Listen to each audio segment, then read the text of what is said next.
Después de un mes de los asesinatos de 6 personas en Iguala y la desaparición de 43 estudiantes de Ayotzinapa, cae por fin el gobernador de Guerrero. La pregunta que ponemos en la mesa y que queremos compartir con ustedes es ¿qué resuelve el hecho de que el gobernador electo por el Partido de la Revolución Democrática, que además había renunciado al PRI unos días antes de asumir esa candidatura, haya salido de la gubernatura a través de una licencia votada por el Congreso local?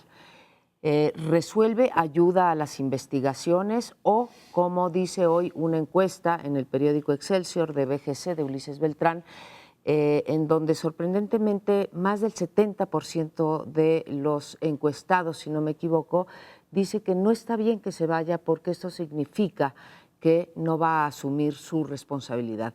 Lo que tenemos como historia pasada, y es el tema que les quiero proponer en esta mesa, es que, pues, es cierto lo que dicen la mayor parte de los encuestados. Estamos acostumbrados aquí a las renuncias o simplemente a los despidos de los políticos que han cometido o que presuntamente han cometido delitos por acción o por omisión, pero que quedan en la impunidad. Y está probado que la impunidad mantiene o incluso promueve, ¿sí?, la violencia, el crimen. Y entonces estamos en una situación en que en efecto se va a ir Aguirre, o se fue Aguirre, y nos vamos a quedar con una gran interrogante sobre quiénes fueron los responsables en estos asesinatos y en estas desapariciones sobre las cuales todavía no tenemos información. Quedan 3, digamos, grandes preguntas, además de todas las pendientes que hay por resolver en Iguala, no solamente los desaparecidos, sino la cantidad de fosas que han aparecido en los últimos tiempos y que nadie sabe, pues, de cuándo son y quiénes están enterrados ahí. Hay una cosa sorprendente en las encuestas. Hace una semana comentábamos aquí mismo otra de Ulises Beltrán, donde el 66% quería que se fuera Aguirre. De pronto ahora se va y dice, bueno, él se va a ir y no va a haber responsables. O tenemos una opinión pública muy sofisticada o algo hay que explicar ahí. Segundo elemento, vuelve a haber una negociación política para sacar un gobernador. El mecanismo de desaparición de poderes, como lo comentábamos también la semana pasada, simple y llanamente no opera. Y habría que revisar efectivamente de qué manera se le puede pedir a un gobernador que salga cuando está presentando su estado, una crisis de gobernabilidad, como fue en el caso de Guerrero. Y la otra, pues tiene que ver con que ya lleva 3 semanas la Procuraduría General de la República como prioridad absoluta. El presidente dijo que las instituciones del Estado se la jugaban literalmente en Iguala, y son las fechas que estamos y no hemos tenido todavía una respuesta consistente. Lo que tenemos son fragmentos de información, de hipótesis que se habían manejado ya desde el inicio del conflicto. Pero sí me quedo con esas 3 preguntas, además de todas las que habíamos coleccionado en las semanas anteriores. Yo me quedo con una metáfora que dejan los acontecimientos en Guerrero y en Michoacán. Es evidentemente la bancarrota de los partidos y la clase política. No pueden, son incapaces. No solo para gobernar y enfrentar razonablemente bien el crimen organizado y la violencia política y los jaloneos de poblaciones movilizadas, sino que, y aquí viene la metáfora, ya son incapaces de encontrar en sus filas quien logre llegar, porque están tan fragmentados, peleados y se disputan de una manera tan feroz el presupuesto y los cargos, que en ambos casos, Michoacán y Guerrero, recurren a la sociedad civil, es decir, a personajes que vienen, en ambos casos, de las universidades, que vuelven a ser el reducto. Jara y Ortega, tienes razón. Jara y Ortega salen de las universidades. Ahora, vamos a ver qué sucede cuando llegan personajes de las universidades que no son capaces de imponer la disciplina a tribus beligerantes y a grupos de poder avariciosos. Es imposible saberlo, pero en todo caso se abre tal vez una nueva etapa en la cual empiezan a buscar recambios porque ya no hayan dónde. Y eso es señal del efecto del tsunami que ha barrido a generaciones de políticos mexicanos que quedan empantanados en la corrupción, la ineficacia, la ineptitud, Para mí eso es Guerrero como continuación de Michoacán. Bueno, yo creo que valdría la pena especificar el tipo de responsabilidad, porque es correcta esta duda que surge en la gente de va a responder, ahora que ya se fue, va a responder a sus responsabilidades. Yo creo que hay dos tipos de responsabilidad. Una que es claramente jurídica, penal incluso, si hay responsabilidades en cuanto a homicidio o a, pues tal vez encubrimiento, qué sé yo, la que hubiera en el orden penal, que esta es la grave, esta es la única importante en términos de cumplir con las responsabilidades. Y la otra es política. La responsabilidad política, en parte, ya la paga con su salida, pero la difunde, la entrega al partido que lo llevó a la gubernatura. Es un tema que tal vez vamos a poder tocar un poco después cuando hablemos de la situación de la izquierda, pero en este caso específico de Guerrero, el desprestigio político es para un partido fundamentalmente, en el caso de Guerrero. Fundamentalmente, no exclusivamente. Sí. Hay cosas tan serias en Guerrero, el asesinato del secretario general del PAN en Acapulco, las cuestiones de diverso tipo que hay por ahí, estas denuncias que se han hecho de que la Procuraduría sabía, de que el gobierno de Peña Nieto desde 2013 sabía en general que ahí había una connivencia entre el narcotráfico y las autoridades de diverso tipo, las municipales y probablemente otras. Esto es un desprestigio en el orden político que probablemente también está conectado con alguna responsabilidad de tipo jurídico, que son las que hay que establecer claramente para que la gente quede, pues por lo menos informada de cómo se reclaman estas responsabilidades. Creo que ya la gente no nos vamos a conformar con la pura información. Desde luego que estamos ayunos de esta y estamos ávidos de tenerla para poder pasar un juicio pues medianamente sustentado sobre lo que está pasando en Guerrero. Y creo que, como bien dice Sergio, pues ponen a un gobernador interino, que es un gobernador de compromiso, que poco va a poder hacer por la situación en Guerrero, porque la situación en Guerrero no tiene únicamente que ver con un personaje que puede tener culpabilidad por acción y omisión, como sería Aguirre o como sería Abarca, sino que se remonta a muchos años atrás. Y cuando hablabas, que también me parece muy afortunado, Sergio, de esta generación de políticos que no solamente ha mostrado su incapacidad, sino su connivencia con el crimen organizado. Creo que no hay mejor ejemplo de que los dos que se están disputando la alcaldía de Acapulco para el 2015, son precandidatos, pero vaya, se la están disputando, son dos hijos de exgobernadores, o hijo y nieto, o no, los dos hijos, no sé, de exgobernadores, los dos, digamos, manchados por la sospecha y cubiertos por la impunidad, que son, por un lado, Figueroa, el hijo de Figueroa, y por otro lado, el hijo de Aguirre. De ese tamaño, digamos, es digamos, lo añejo de esta situación en Guerrero, que además se ha ido complicando cada vez más conforme ha ido creciendo digamos, el tráfico, el cultivo de las amapolas. Leíamos un espléndido artículo de Héctor de Mauleón donde explicaba bien cómo es el 80% de la producción de amapola, esto es de derivados del opio, se producen ahí mismo en Iguala. Entonces, ahí tenemos el crimen creciendo solo, las autoridades penetradas y uno de los estados más desiguales. Entonces, ¿a dónde va Guerrero, no? La pregunta es, ¿qué van a hacer ahora, no? Es decir, en junio van a tener elecciones y los partidos ya están pues moviéndose, ya en la izquierda digamos, hay por lo menos 3 candidatos ya muy claros. Del PRD está, por supuesto, el candidato Mazón de Morena, que no sé finalmente qué situación va a quedar. El tema es si van a tomar este episodio para hacer una autocrítica en los tiempos que corren o no. Esa es la pregunta primera que me hago. Y la segunda es, ¿servirá de algo una comisión de la verdad a estas alturas?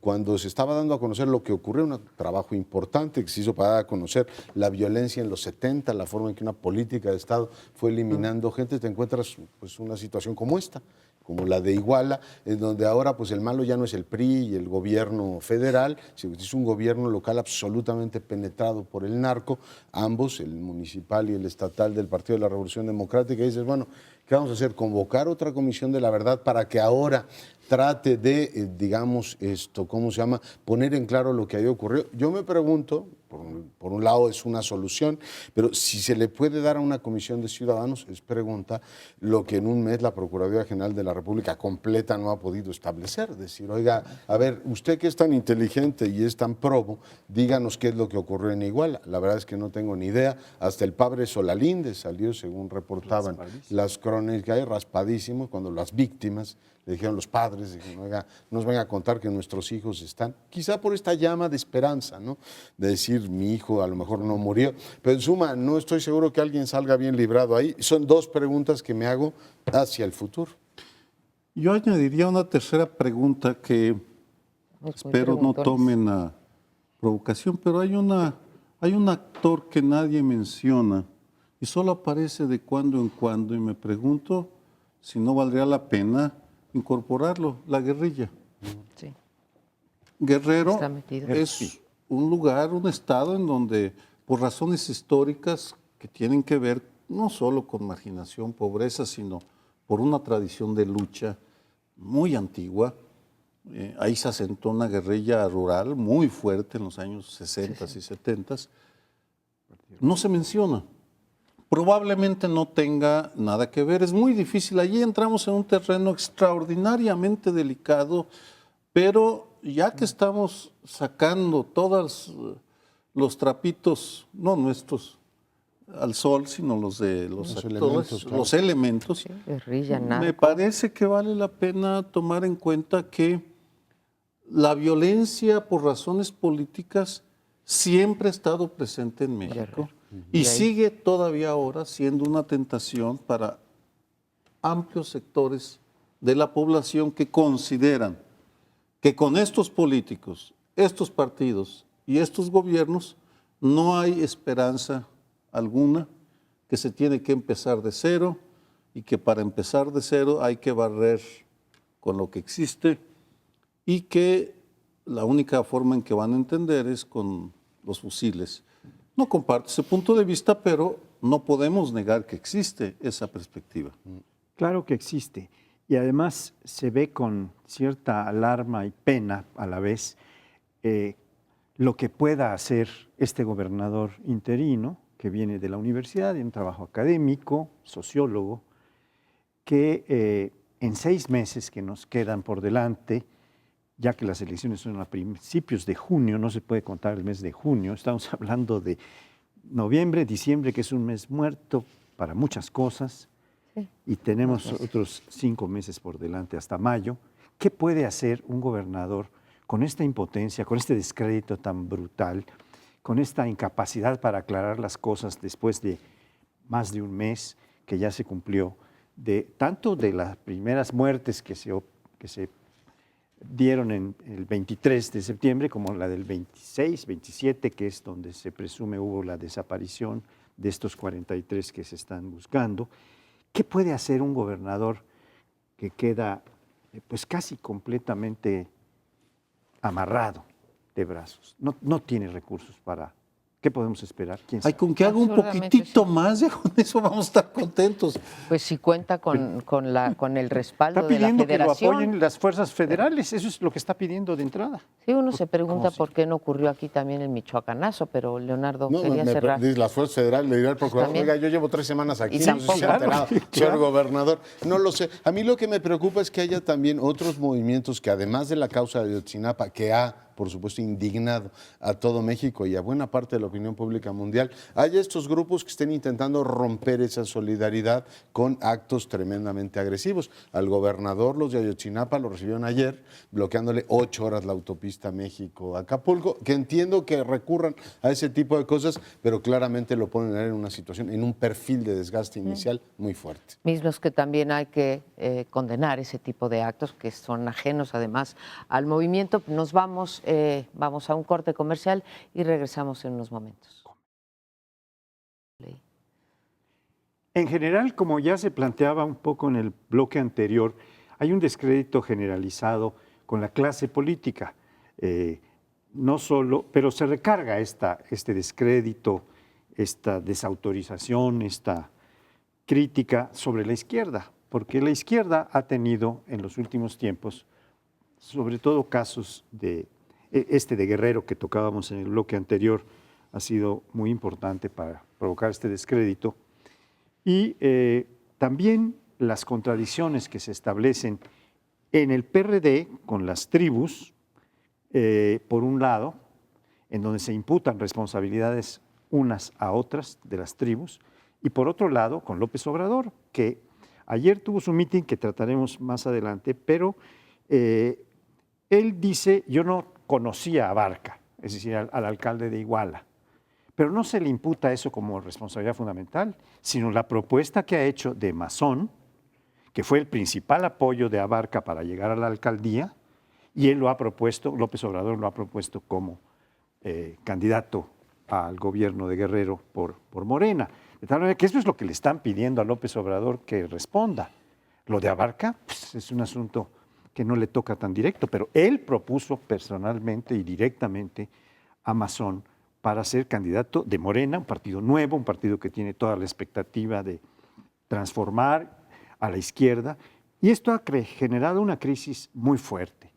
Esta crisis se revela y se va a ver reflejada en los resultados de 2015, en donde además de Cámara de Diputados, se cambian 9 gobernadores y hay elecciones en 18 elecciones, en entidades, pero en una de ellas nada más es una extraordinaria, hay 17 con elecciones sustantivas. Ahí la izquierda va a ver el resultado de sus desprestigios. Pues empezaste diciendo que el mayor costo lo está pagando la izquierda, y es natural porque el tamaño de la decepción está directamente relacionado con la magnitud de la esperanza, y esa regla elemental de la historia, no de la política, de la historia, se aplica perfectamente. Esperábamos que la izquierda gobernara y se comportara de una manera diferente, y no es el caso. El Distrito Federal se va el exsecretario de la CEDUBI, Simón Newman, y se va a un cargo superior sin aclarar todas las acusaciones de corrupción urbanística. Se va el oficial mayor acusado de vender los toners 3 veces más del precio, y se va sin que le finquen responsabilidades. En el caso de Andrés Manuel López Obrador, al que pareciera que no se le puede criticar por no sé qué motivos, no aclaró el día de ayer su relación con Mazón, con Lázaro Mazón, cuando ese es uno de los problemas, junto con el hecho de si él sabía o no sabía de que el alcalde de Iguala era un criminal aliado con los narcotraficantes. En otras palabras, en el fondo está un problema de fondo. Siguen pepenando lo que les cae con tal de engordar sus urnas de votos, de clientelas, sin preocuparse ni de la calidad ni de la eficiencia de quienes ponen en el gobierno.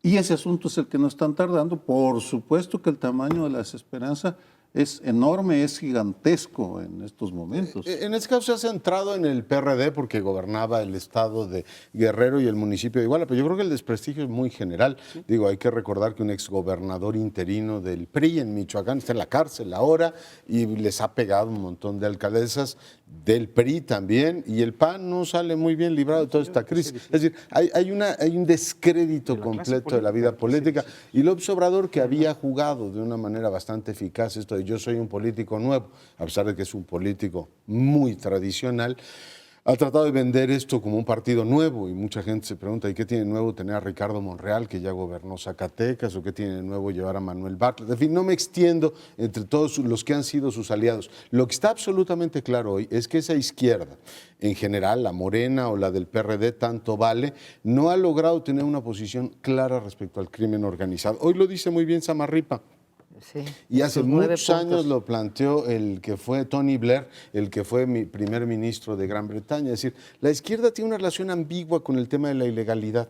Y en este caso yo creo que el futuro los alcanzó. Es decir, tú puedes tener un montón de relaciones extrañas con la ilegalidad o con la informalidad, pero lo que no puedes es decir, si estos señores están en contra de un gobierno, porque tienen negocios, Abarca tenía contrabando de joyas y de no sé cuántos más, de pronto tú le abres la puerta porque te da dinero, porque es un empresario incómodo para el gobierno, pues son puertas que después es muy difícil explicar por qué las abriste. Ayer lo negó 3 veces en el Zócalo, pero Reforma le dedicó unas 8 columnas en donde claramente decía ese mismo día que le habían entregado el documento. Hoy La Jornada intenta, o Julio, ¿cómo se llama? El de Astillero, Hernández dice que en realidad le entregaron documentos en unas encuestas, que no le dieron información sobre el crimen. La verdad es que yo no lo sé, pero 3 veces fue Iguala y efectivamente en esos momentos nos dijo, esta boca es mía, sobre ese vínculo peligroso. Yo creo que está toda la clase política desprestigiada, pero para la izquierda este es un problemón, desde Zacatecas hasta Guerrero, de decir, oiga, pues esto de relacionarse con grupos no tan claros no siempre es un camino apropiado, ¿no? Sea como fuera, si estuvo o no en el mitin y si leyó esos documentos, el hecho claro es que el gobernador no solamente fue a haberlo apoyado en las urnas para que llegara a ser el alcalde por el PRD, y apoyado por quien haya sido apoyado, sino que tuvieron todos los perredistas otra vez, desde Andrés Manuel hasta los chuchos, Jesús Zambrano, que en ese momento era presidente del partido, para ver cuál era el desempeño de este alcalde. No solamente fue el momento, yo creo que a los partidos en el momento de las postulaciones, no creo que sean unas blancas palomas, pero se les puede ir. Pero tú tienes 1 año y medio para haber estado observando su desempeño y el señor Abarca ya había tenido el año pasado un cargo por homicidio, que el PRD no se molestó en ese momento en cuando menos investigar y entonces sí haberse deslindado. Por lo tanto, son responsables tanto el PRD de los chuchos como Andrés Manuel López Obrador de haber consentido a un alcalde y el PT y Movimiento Morena Ciudadano. Y no haberlo separado y de ojo, sus filos. El PAN apoyó en última instancia a Aguirre. También si lo apoyó a recuerda. Aguirre, claro que sí, nada más alcanzó el 4% de los votos, pero apoyó Se inhibió y a apoyó a Aguirre. ese candidato. Entonces, bueno, no es solamente una cosa de un evento, que ahorita el PRD no respondió bien ante una crisis como la de Ayotzinapa. El problema es que lo están viendo durante años y es solamente cuando estalla y tenemos una tragedia de estas proporciones cuando le queremos llamar a cuentas a los partidos, cuando esto debería de ser una cuestión cotidiana. La izquierda en estos momentos, ya lo dijeron ustedes, en los estados en los que ha gobernado, ahora gobierna 5 estados, pero ha llegado a gobernar hasta 7, no se han distinguido por una política medianamente distinta. Lo que puedo conceder al PRD es que ha tenido una agenda mucho más progresista y eso los diferencia del PAN y el PRI. Pero en esa parte que es en la que la transición ha fallado en este país, que es el ejercicio del poder, no hay distinción alguna entre los gobernantes del PRD, del PAN y del PRI. Y eso es... Es cierto que se recarga en la izquierda, pero también es cierto lo que ya puntualizaba muy bien Leonardo, que es un desprestigio generalizado de la clase política. También lo había mencionado desde el primer bloque Sergio, porque es una realidad tan abrumadora. Si vamos a Michoacán, encontramos un desprestigio pavoroso del PRI, ¿no? Del gobernador que sale, de su hijo que está conectado con el narcotráfico, ya venía, pero bueno, del procónsul que se manda, que tiene esta ineficacia, ese es un desprestigio muy generalizado. El PAN con los moches, para mencionar su más grave asunto, porque tiene otros. Y el exgobernador de Aguascalientes. Sí, Suma y por El eso. Casino Royal Estoy del PAN. confirmando lo que ustedes han Sí, afirmado. Estamos abrumando. De que la izquierda es la más dañada en este momento, este. la que tiene la estridencia mayor por el caso terrible de Guerrero, pero Vamos a Tlaxcala. toda la clase política están a punto de llamar a que, como en Argentina, se diga que se vayan todos, ¿no? Que ese es lo que se nos viene a la memoria en cuanto esto empieza a pasar. Bueno, ¿en quién ponemos la atención? Y ahora que está también recargándose algún tipo de responsabilidad política, sobre todo en López Obrador, que no se deslinda de masón, pues estamos generalizando hasta la expectativa mayor que había para limpiar las cosas, para hacerlas más honradas. ¿Cuál? Tal vez lo más, López Obrador. Ah, lo más si ya gobernó, perdón, Sí, Sergio. sí, además, pero no, No, como pienso Morena. que lo más desesperanzador de este momento es que a ninguno se le ve con la disposición de enfrentar de lleno el problema y decir, sí, tenemos un problema de corrupción que debemos enfrentar, para lo cual haremos lo siguiente, porque que pidan que el INE investigue más, y así el INE pues Y el órgano anticorrupción. inspiran ternurita cuando no irritación, porque pues llegaron, ahí los pusieron a bendecir todo lo que les pongan los partidos. Perdón por mi escepticismo acerca del INE. Pero ninguno, si se fijan, todos condenan, todos le piden al INE o a la PGR que investiguen, pero ninguno dice nosotros vamos a hacer A, B, C, D, E. Vamos a asegurarnos que no nos lleguen corruptos, que quienes entren lleguen con un programa de gobierno razonablemente viable y eficaz, que vamos a castigar a nuestros corruptos. No, ese es el ¿Cuál de sus partidos ha dicho vamos a castigar, vamos para que los expulsen? Vaya, si quiere expulsarlos, ya no que les No, hombre. que los consigne, ¿no? Está el Vaya, señor que abran, que Gutiérrez, piden el a la señor Procuraduría que los Gutiérrez de la consigne. basura. Si quiere expulsarlos de sus filas, ni a eso se atreve. Pero es que tampoco tiene un costo fuerte, ¿no? Hoy veía una encuesta, digo, salto a un tema local, pero me parece que revela esta parte, esta racionalidad de los partidos. Una encuesta que publica el Universal hoy del Coyoacán, que es una entidad, es una PRD. demarcación que ha sido severamente cuestionada por problemas de corrupción. Pues el PRD se la ganaría con 42%. O sea, podrían poner una cabra de candidato y ganaría. Entonces dirán, mira, igual se les olvidó Ponce. Después nos dan cátedra de honestidad valiente, Ponce, Y las Bejarano y ligas. todo lo demás.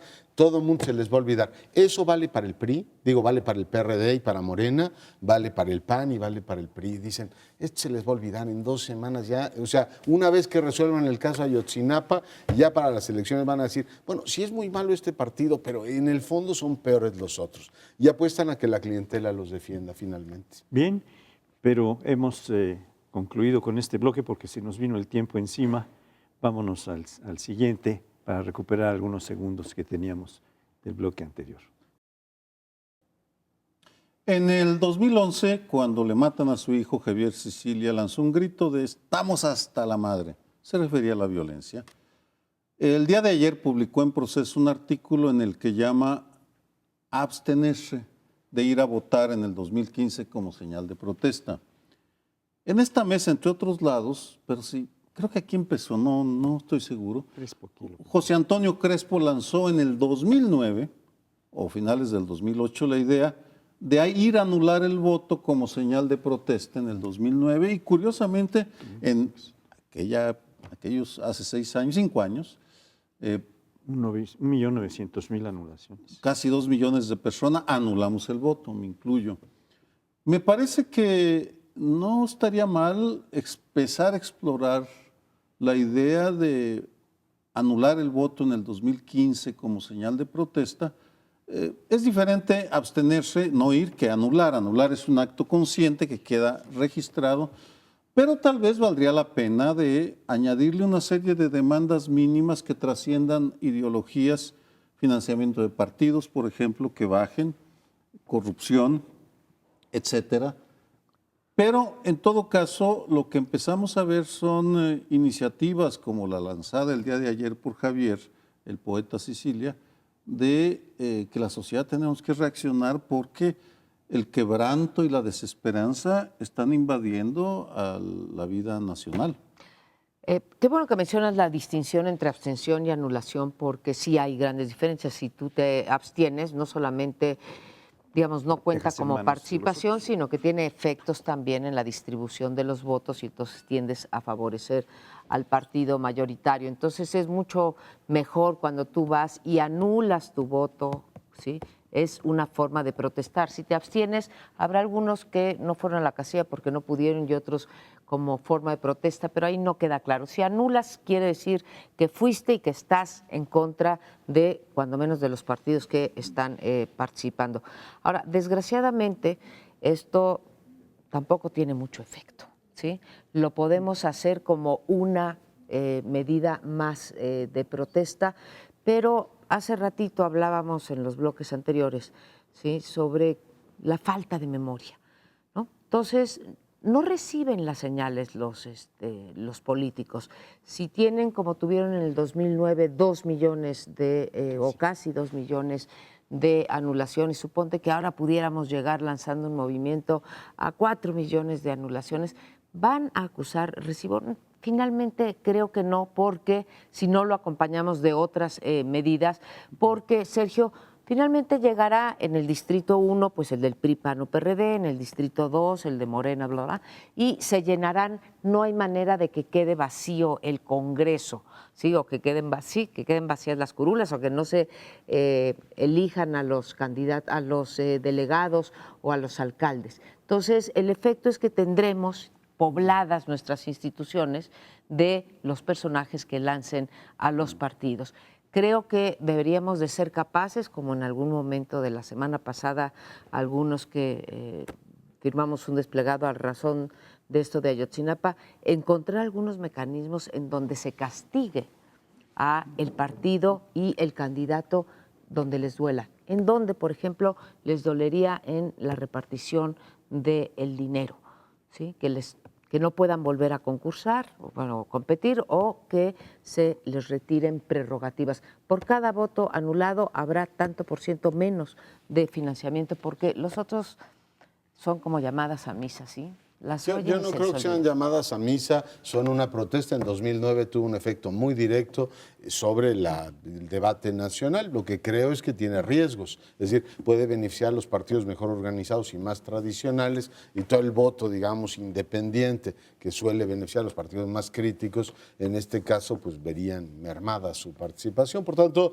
es decir, tiene costos, igual que cuando uno contrata un seguro, hay que pagar una prima. Lo que creo que en términos generales hay que ver es si efectivamente se pueden explorar nuevas formas de exigencia. Y yo tengo la sensación de que un sistema como el que tenemos, además es bastante público el asunto, solo puede explicarse con una sociedad tremendamente débil, es decir, una sociedad civil tremendamente débil. Y más allá de expresar aquí en la capital el voto anulista o el movimiento anulista fue el más importante y la clase política local dijo que no iba con ellos, que el tema era por otro lado. La capital no ha transformado absolutamente nada en un sistema político muy arcaico en muchos sentidos, pero no me extiendo en ello. Sí creo que hace falta tejer sociedad civil. Sí creo que está ausente en Coahuila, está ausente, en fin, no detallo todos los estados, pero sí creo que la fuerza que tiene Sicilia y la autoridad moral que ha ganado finalmente debería darnos, lo invito a que haga eso, ideas de participación más novedosas que experimentar lo que se hizo en 2009. No porque el cuerpo no me pida, efectivamente, como lo hice en 2009, decir, a ver, son impresentables, anulo mi voto, pero ya está probado que no es necesario. La crítica o la molestia, finalmente los partidos dicen, bueno, estas son las intermedias. Ya que vengan las presidenciales, y también está demostrado que se ha ocurrido, una buena parte de los anulistas dicen, bueno, pues vamos a votar por el menos malo, porque finalmente la lógica de la reproducción política va por ahí, ¿no? Yo Entonces, tampoco ¿cuál fue el creo que efecto? sea solo una llamada a misa, pero coincido con estos matices que ustedes han ido introduciendo en el sentido de que sola la acción de anular no es suficiente o queda bastante pobre Corta, en sí. cuanto a impacto político a la conciencia ciudadana, etcétera. Creo que hay que hacer varias cosas. Una de ellas ya estaba apuntada. Hay que, por ejemplo, lanzar alguna iniciativa ciudadana, alguna popular, para que se reduzcan los ingresos a los partidos. Que se haga una reforma constitucional, porque está en la Constitución el problema. Ahí está la fórmula que dice cómo se deben entregar los recursos. La primera base, ¿no? Después está desarrollada, está en las leyes y en el reglamento, pero eso habría que transformarlo. De una vez, pedirles a que modifiquen la Constitución para reducir sustantivamente, de tal manera que los ingresos no sean más de la mitad de lo que son actualmente. Y se puede formular creando una fórmula. Por ejemplo, otra cuestión es que hay que poner una leyenda, una sola, para que tenga impacto. No solo anulo por protesta o fraude o lo que sea, sino poner una que sea muy clara para la conciencia ciudadana. Hay que ingeniarse para encontrar una de 2, 3 palabras que indique muy claramente esta indignación de la ciudadanía contra la clase política, contra los partidos que están abusando de sus responsabilidades. Y hay otras que se pueden ir ingeniando. Tenemos tiempo suficiente, hay 6 meses para las elecciones, de tal manera que se pueden ingeniar diversas medidas que la ciudadanía sienta que puede asumir para pues echar atrás esta irresponsabilidad, esta incapacidad de los partidos para copar con el problema, ¿no? Coincido, reflexionaba en la historia en el 68, las posibilidades de que Díaz Ordaz modificara su política represiva eran mínimas y hubo un levantamiento estudiantil que transformó al país. En el 94, hace 20 años, además del zapatismo, se fundó Alianza Cívica que movilizó a decenas de miles de personas a favor del voto limpio. En estos momentos luchamos contra la represión primero, luego por el voto limpio, y en estos momentos lo que estamos, creo yo, luchando es por encontrar algunos referentes que nos den esperanza, porque estando de acuerdo de las dificultades, también me parece que hace falta, y sin tener muy elaborado estas ideas, porque ayer leí el artículo apenas, conversé un poco con Javier Sicilia, en fin, pero no es algo acabado, pero sería un referente que permita abrir un espacio de confluencia de quienes no estamos satisfechos con las reglas del juego. Porque aquí no estamos, yo no estoy discutiendo ya, o creo que no estamos discutiendo ningún partido, sino las reglas del juego que no están funcionando para beneficio de la sociedad. Híjole, yo voy más allá, Sergio. Las reglas del juego puede ser que no me gusten, las reglas electorales que tenemos hoy en día y la reforma electoral que acaban de pasar, pero me gusta todavía menos los actores políticos que tenemos que además violan esas reglas de manera sistemática porque saben también que van a quedar en la impunidad o que los castigos asociados a violar esas reglas es como quitarle un pelo a un gato y entonces les conviene violar esas reglas porque eso les va a permitir a lo mejor ganar más espacios que a su vez les van a traer más recursos. Entonces, más allá de las reglas, Sergio, otra protesta, digamos, o formas de participación, como decía Leonardo, que lleven a que los políticos reaccionen, porque con el puro voto nulo creo que no van a... Yo entiendo que uno se enoje y cada quien y se indigne, yo estoy perfectamente indignado y cada quien hace lo que puede para mostrar su indignación. Hay quien desde bloquea autopistas, los que pueden firman desplegados y entonces hacen eso para manifestar y sentirse que están expresando esa muy natural indignación.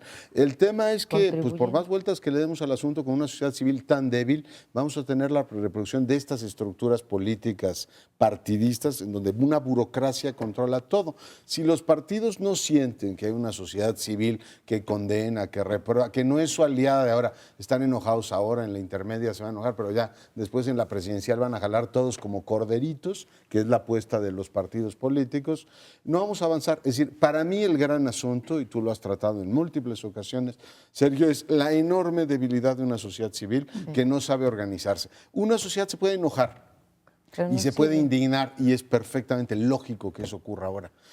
El tema es cómo generas eso o cómo generas una organización permanente para evitar que tu sistema político no esté flaneando de una manera o no se corrompa de una manera tan conspicua como ocurre con el nuestro, ¿no? Y que sea productiva esa participación, o sea, la indignación es poco productiva en términos de dar soluciones. Tiene su lógica, pero no te Pero cambia no una te cambia realidad. la realidad. Bueno, para no terminar con una nota de más desesperanza, dos ideas. Primero, las ideas sí pesan. Y Sin duda. para recordarlo, estaría la famosa frase de Galileo Galilei, y sin embargo se mueve. Regresamos. Bueno, si la izquierda en México está sufriendo por las razones que ya comentábamos en bloques anteriores, en América del Sur también sufrió, pero finalmente ganó. En el caso de Brasil, Dilma Rousseff consigue un nuevo mandato. Es curioso, su discurso dice, he recibido este mandato para empezar transformaciones importantes. Obviamente el sistema político brasileño es absolutamente disfuncional, recibe 54 millones de votos y no necesariamente va a tener el mismo apoyo en el Parlamento. Aécio Neves, que tiene un enorme desempeño, 50 y tantos millones de votos, va a quedar completamente diluido en el Parlamento. Pero bueno, como dijo Clovis Rossi, que es un galardonado periodista, se llevó 40 años oyendo que eso lo van a reformar, los propios partidos no tienen interés en hacerlo. Y por tanto tendremos una presidenta razonablemente fuerte, con un Parlamento absolutamente atomizado y un Brasil que ingresa a las sociedades estas 50-50, absolutamente dividido entre norte y sur. Ahí el norte es el pobre y el sur es el rico. El corte en términos de ingresos, lo ha demostrado la sociología electoral de aquel país, dividió al país. Hasta 5 salarios mínimos con Dilma y de 5 salarios para arriba, 5 salarios brasileños, ¿se entiende? Con Aécio Neves. Eso por el lado brasileño, una segunda vuelta dura, pero finalmente gana Dilma. En el caso de Uruguay, rápidamente, la izquierda gana. Gana en condiciones sorprendentes porque finalmente regresa Tabaré Vázquez, un hombre que ya gobernó Uruguay, y regresa con una polémica interesante, porque la legislación de regulación de la marihuana que había planteado Mújica, obviamente va a segunda vuelta, pero la distancia con la calle es de 15 puntos. La polémica con Mújica es que la regulación de la marihuana no le cae bien al nuevo presidente, con lo cual una legislación aprobada por la izquierda, por el Frente Ahora, que fue ampliamente celebrada, Tabaré, que es un doctor, además muy acreditado, oncólogo, dice, oiga, si hemos prohibido el tabaco, ¿cómo vamos a vender la marihuana en las farmacias? Pero bueno, queda eso como detalle, dos triunfos importantes de la izquierda en América del Sur. ¿Cómo Yo los creo ven? que vale la pena precisar un poco porque efectivamente Brasil quedó políticamente dividido en términos de las elecciones. Solo hubo 3,5 millones de votos más para Dilma Rousseff que para Aécio Neves. Neves. Que en Brasil es muy poquito. Es un porcentaje, uno está en el 48 y pico y otro está en el 51. 3 puntos apenas. de diferencia. 3 puntos de diferencia. Es decir, y tampoco podemos decir que Neves es la derecha. Neves es la socialdemocracia. Sí, es una izquierda, digamos, más civilizada, más razonable, dicen algunos, ¿no? Aunque la izquierda que ha tenido fama, prestigio en las últimas administraciones de Lula para acá, pues es la del PT, no la del Partido Socialdemócrata. Y ahí hay una división tanto ideológica de los partidos de izquierda con centro izquierda, como de los votantes del país, del norte y del sur, como ya lo planteabas.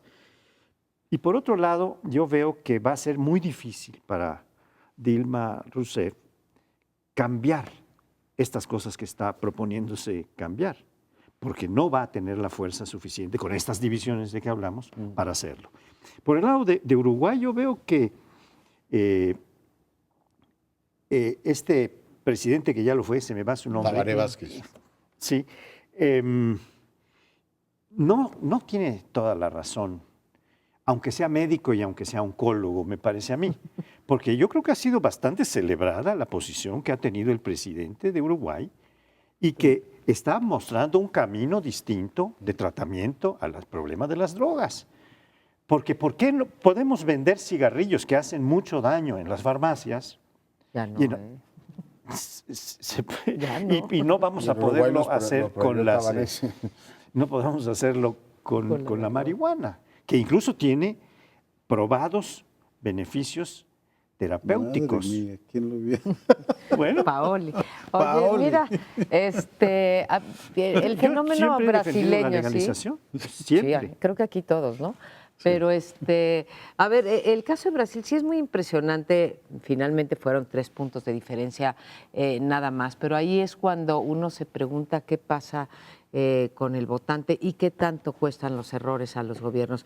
Brasil creció durante un buen tiempo, pero lleva estancado también unos buenos años, o sea, tuvo un muy mal desempeño económico. Dilma Rousseff, digo Dilma Rousseff no porque sea culpa necesariamente de ella, pero bueno, hubo un mal desempeño económico, hubo grandes escándalos de corrupción y tuvimos el problema y las movilizaciones sociales con respecto al Mundial de Fútbol, ¿sí? En donde hubo unos altísimos grados de corrupción y de desperdicio en un momento en que Brasil pues requería otras cosas y sin embargo es reelecta, no ganó la primera vuelta, pero ahí sí tuvo el 40 y tantos por ciento de los votos. Los especialistas que ya han empezado a hacer las corridas, digamos, de los electores, es básicamente el voto de los pobres, el que no pudo jalar a Aécio Neves y por lo tanto perdió por esos 3 puntos. Entonces, lo quería ligar por esto de la memoria, Sergio, sí. Debe ser también muy frustrante como candidato opositor decir, oye, pero mira, se les probó el gran fraude de Petrobras, que no fue pequeña cosa, fue como los nuestros, así de grandote, ¿no? El crecimiento fue muy mediocre, incluso más mediocre que el nuestro. Y tuvimos el escándalo de esto, de las protestas sociales por lo de la tarifa de los camiones, que se juntó con lo del fútbol. Y con todo, pues vuelve a ganar el gobierno, ¿no? Pues entonces así son los electores que perdonan este tipo de, pues, no sé si de errores, de corruptelas o de ejercicio de gobierno. Mira, creo, María Amparo, que la explicación está en lo que me comentabas en el intermedio, de que según encuestas en Estados Unidos, los norteamericanos aceptan cierto grado de corrupción siempre y cuando haya cierto grado de eficiencia y de obra pública. Y en ese sentido me permito hacer una reflexión sobre por qué la izquierda brasileña ha tenido éxito frente a la mexicana, que ha fracasado. Y creo que hay 3 razones, o al menos es lo que dicen los estudiosos de la izquierda brasileña. Uno, que se dedicaron a gobernar bien las ciudades pequeñas. Encontraron en las ciudades pequeñas el espacio, al igual que el Partido Comunista Italiano y otros, otra izquierda europea, que se centran en el gobierno local. Mejores. De acuerdo. Segundo, que supieron domar a las tribus. El fenómeno del tribalismo en la izquierda mexicana es muy azteca, es muy nuestro. Guerra Santa. Vamos, es la defensa del pequeño feudo. Florida. Es el feudalismo, la balcanización de la vida interna de un partido. El Partido de los Trabajadores brasileño ha logrado controlarlo. Y finalmente, y vale la pena también subrayarlo, virtuosismo con el cual supieron trasladar el carisma de su gran liderazgo, Lula, a la institución sin fracturar la institución. Lula fue un maestro en transferir ese carisma y en aprovecharse de la estructura del partido, que es el partido con mayor presencia territorial, es como el PRI, pero de izquierda. En ese sentido, tal vez... y te faltó una, Sergio, le supieron hablar a las élites económicas, que ese es el cuarto que ponen. Y la lealtad de los pobres. Por supuesto, sí. Tuvieron un discurso, digamos, tienen razón. proclive a... ¿Por qué no lo dicen? No, ya lo dije. Ya lo dijo. Yo diría 1/4, que es la lealtad de los pobres. A las comunidades pobres las trató muy bien Lula y Dilma, y respondieron. Por supuesto. Yo agregaría, sobre la izquierda brasileña también 2 liderazgos de proyección planetaria muy importantes, que ahora tuvieron un efecto en las elecciones que tuvieron lugar ayer.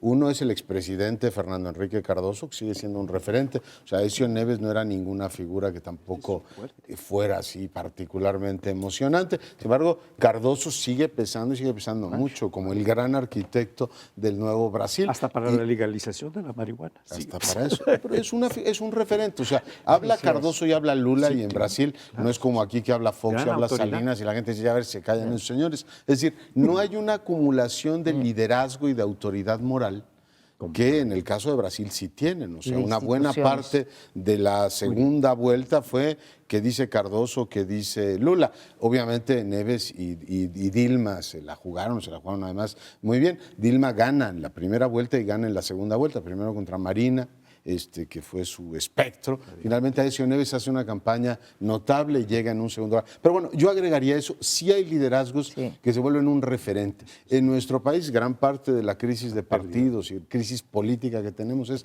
oiga, ¿y quiénes son los líderes morales ahora? A los líderes morales los vapulean en las plazas, no hay una voz que con fuerza suficiente, fuera el faccionalismo político que tenemos, pueda hablar con un tono con mucho mayor autoridad moral. Pero nos quedan 20 segundos si alguien quiere decir algo más. Mira, creo que Guerrero, regreso a la idea que lancé, es un reflejo claro de lo que estás diciendo. Tienen que buscar fuera lo que son incapaces de producir dentro. Y yo agregaría no quisieron reinventar Brasil cuando llegó Lula después de 4 intentos, recogió mucho de lo que Fernando Enrique Cardoso había impulsado y no echa para atrás esas políticas, al contrario, se aprovechó de ellas y las profundizó. Sí, claro. Creo que es importante, son instituciones y liderazgos. Con polémicas, corrupción, pero han tenido una serie de buenos gobiernos y ahí está el resultado. Bueno, pues nos vamos, gracias por acompañarnos, nos vemos la semana próxima aquí en El Primer Plano.